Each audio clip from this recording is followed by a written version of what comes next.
We often look at people who, achieve great things and we think it's all down to some inherent gift, right? The sort of natural talent that sets them apart. Hmm. But what if the secret ingredient isn't something you're born with, but maybe something you cultivate? Yeah, that's a great starting point. Today, we're doing a deep dive into the research of Angela Lee Duckworth and her, well, really fascinating work on grit. Exactly. And our goal here, I think, is to really get under the skin of this idea. What does grit actually mean? And why does it seem to be such a powerful predictor of who succeeds in the long run? Right. We'll be drawing heavily from Duckworth's TED Talk to explore this. And Duckworth's own journey to this research is pretty interesting in itself. I mean, she made this huge shift from management consulting high stakes world there Yeah, to teaching middle school math in New York City public schools. That's quite a change. it really is. Mhm. Imagine going from boardrooms one day to explaining, well, proportions, decimals, Area of a parallelogram. exactly, to, teenagers. And it was right there in the classroom that she started noticing something important. What was it that struck her? Well, it was this kind of unexpected pattern. She saw that the students who seemed to pick up math concepts the fastest, Hmm. they weren't always the ones who ended up with the best grades or like the deepest understanding. Huh.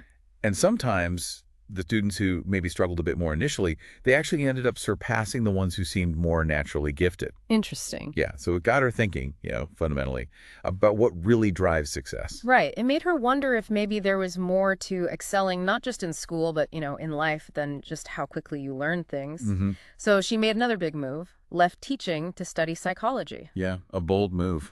So our deep dive today is really about exploring her definition of this quality she called grit and looking at the, well, pretty compelling evidence she gathered from all sorts of challenging situations. Right, so let's unpack that initial puzzle, the one she saw in her classroom. You mentioned teaching things like ratios, decimals. Yeah, foundational stuff. Exactly. These weren't, impossible concepts. She believed her students could learn them, but there was this difference in who actually did. And it wasn't just about who seemed smartest on day one. That's a really key point. It wasn't like some insurmountable intellectual barrier. So this pushed her focus, right, away from just how to teach best Yeah, the mechanics of it. and more towards the motivation, the psychology behind how students approached learning, how they dealt with challenges. And that's such a crucial shift, isn't it? We put so much stock in IQ scores, that kind of thing, measuring aptitude. Definitely.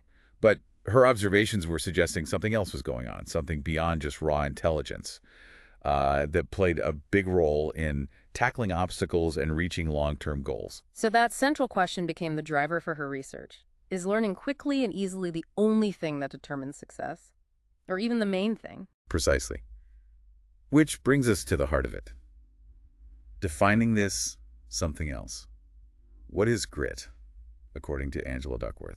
She defines it as passion and perseverance for very long-term goals. It's not just about like short bursts of intense effort. No, exactly. It's that sustained commitment, resilience, being able to bounce back when things get tough. Mm-hmm. It's about holding on to a future vision day in, day out, maybe for years, Mm-hmm. and just doing the work Yeah. consistently. She uses that great analogy. It's like running a marathon, not a sprint. Yeah, that's it. Endurance over the long haul.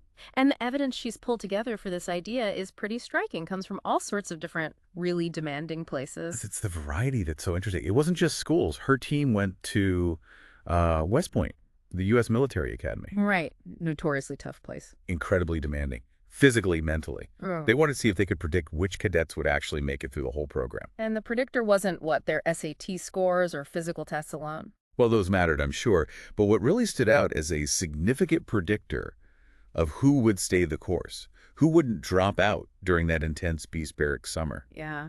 It was grit, that ability to just keep pushing through really difficult circumstances. Wow. Okay. And not just the military. No. Then they looked at something completely different. The National Spelling Bee. Ah, okay. Mental stamina there. Pressure. Totally different arena. But again, grit was a key factor in predicting which kids would advance further in the competition. Often doing better than kids who might have seemed, naturally better with words. So it wasn't just about knowing words, but the dedication, the practice, Sticking with it after misspelling a bunch. Exactly, the perseverance. And they didn't stop there. They also looked at teachers. In tough schools. Yeah, teachers working in really challenging neighborhoods. They wanted to know what made some teachers stay. And not just stay, but be effective. Actually improve student learning outcomes. And grit played a role there too. A crucial one. That passion for the mission, combined with the perseverance to handle the daily obstacles. It was a strong indicator of who succeeded and, importantly, who stayed in the job. Okay, so military, spelling bees, teaching. That's quite a range. And they even went into the private sector and looked at sales teams. Really, to see if grit predicted sales success. They found grit was a significant predictor of who would stick with the job and also who would earn more. So across all these different fields, West Point, spelling bees, tough schools, sales, grit keeps showing up. Consistently. And Duckworth makes this point really clearly. Grit often turned out to be a better predictor of success in these places than things like social intelligence, good looks, physical health, even IQ. That really makes you think differently about what leads to achievement, doesn't it? It absolutely does. And she didn't stop there with education, right? She looked at graduation rates, too. Yes, the study in Chicago public schools is really important here. They surveyed thousands of high school juniors, measured their grit using questionnaires. Then they just tracked them. Followed up over a year later to see who actually graduated. And what did they find? Was there a link? A significant one. The grittier students were measurably more likely to graduate. Wow. And that held up even when they controlled for other things. Yes, and this is crucial. It held up even when accounting for family income, standardized test scores, even how safe the kids felt at school. All those factors matter, of course, but grit added something independent. So it's not just something that helps in elite environments. It matters for getting through high school in challenging circumstances, too. Exactly. It shows the broad relevance. It's not just about winning competitions. It's about major life milestones. Which makes the next point kind of surprising, but also refreshingly honest. Yeah. After showing how important grit is, she tackles the big question. Okay, so how do we build it? How do we get more of it? Right, the practical question. And her answer, which apparently got a big laugh in the TED Talk audience, was basically, I don't know. yeah, I don't know. Slight chuckle. It is honest. Despite knowing it's important, the science of how to actually cultivate grit is, well, still pretty new. It's the question every parent, every teacher asks, right? How do you foster that work ethic, that long-term drive? Absolutely. We all grapple with it. For our kids, our teams, even ourselves. But then she makes another really crucial distinction. Talent versus grit. Ah, yes, this is key. Because we often lump them together, don't we? Assume talented people are automatically gritty. But her research shows a clear separation. Having talent doesn't guarantee you have grit. In fact, she found lots of talented people who just don't follow through. Exactly. They might start strong, show amazing potential, but they lack that perseverance when things get hard or boring or take a long time. And the finding that's really counterintuitive. Yeah, that grit is often unrelated or even inversely related to measures of talent in their data. Just pause on that. Yeah. Inversely related. So sometimes the more talented you are, the less gritty you might be. It's a possibility suggested by the data. Maybe if things come too easily, you don't build up that muscle of perseverance. You don't learn how to push through failure quite as much. It's a really provocative idea. It really is. Challenges that whole idea that talent is everything. Okay, so if we don't fully know how to build grit, are there any promising leads? Well, she does point to one area, the work of Carol Dweck at Stanford on growth mindset. Right, I've heard of that. Yeah. The idea that your abilities aren't fixed. Exactly. It's the core belief that you can get smarter, that your abilities can develop through dedication, effort, good strategies. It's the opposite of a fixed mindset where you think, you're either born smart or you're not. And Dweck's research shows this matters for perseverance. Definitely. When students are taught that the brain is like a muscle, that it gets stronger with effort and challenge, they tend to react differently to failure. How so? They're more likely to see it as temporary, as a sign they need to try a different strategy or put in more effort, not as proof that they're just incapable. So they're more likely to stick with things when they fail. Exactly. They show more persistence. Yeah. Which sounds a lot like a component of grit, right? It really does.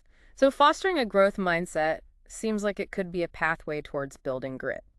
If you believe effort makes you better, you're more likely to put in the effort. It seems like a very strong candidate, yeah. A key piece of the puzzle. But Duckworth is careful. She suggests it's probably not the whole story. There's likely more to building grit than just mindset alone. Okay. So where does that leave us? What are her final thoughts? Well, she emphasizes that this is an ongoing process. Understanding grit, learning how to cultivate it, Yeah. we're still figuring it out. So more research needed. Definitely. She says we need to take the best ideas we have, like growth mindset, and test them rigorously, like scientists. Which means we need ways to measure it, right? To see if interventions are actually working. Exactly. Measurement is key. And also a willingness to try things, to fail, to learn from those failures, just like we want kids to do. So kind of a meta-level grit is needed. Apples. Yeah, she puts it perfectly. We need to be gritty about making our kids grittier. We need the passion and perseverance to figure this out. That's a great way to frame it. Okay, so wrapping up this deep dive. The main takeaway seems to be that grit, this blend of passion and perseverance for long-term goals, is a super powerful predictor of success in all sorts of challenging arenas. And maybe even more powerful sometimes than things we usually focus on, like talent or IQ. And that distinction, that talent, doesn't equal grit and might even be inversely related sometimes. That's a real potential aha moment for people. It really shifts the perspective, makes you value effort and dedication in a new way. So it leaves us with that ongoing quest Duckworth highlights. How do we understand and nurture this quality? And maybe a question for everyone listening. Yeah. What are those long-term goals you're pursuing? And how does this whole idea of grit connect with your own journey, your own experiences with sticking things out? It's a good reflection point, thinking about your own passion, your own perseverance. Definitely. And maybe exploring that idea of a growth mindset, the belief that effort changes ability, could be a really valuable next step for anyone wanting to dig deeper into how we develop that resilience. Absolutely. Seems like a fundamental building block on the path to becoming grittier. A great place to continue the exploration.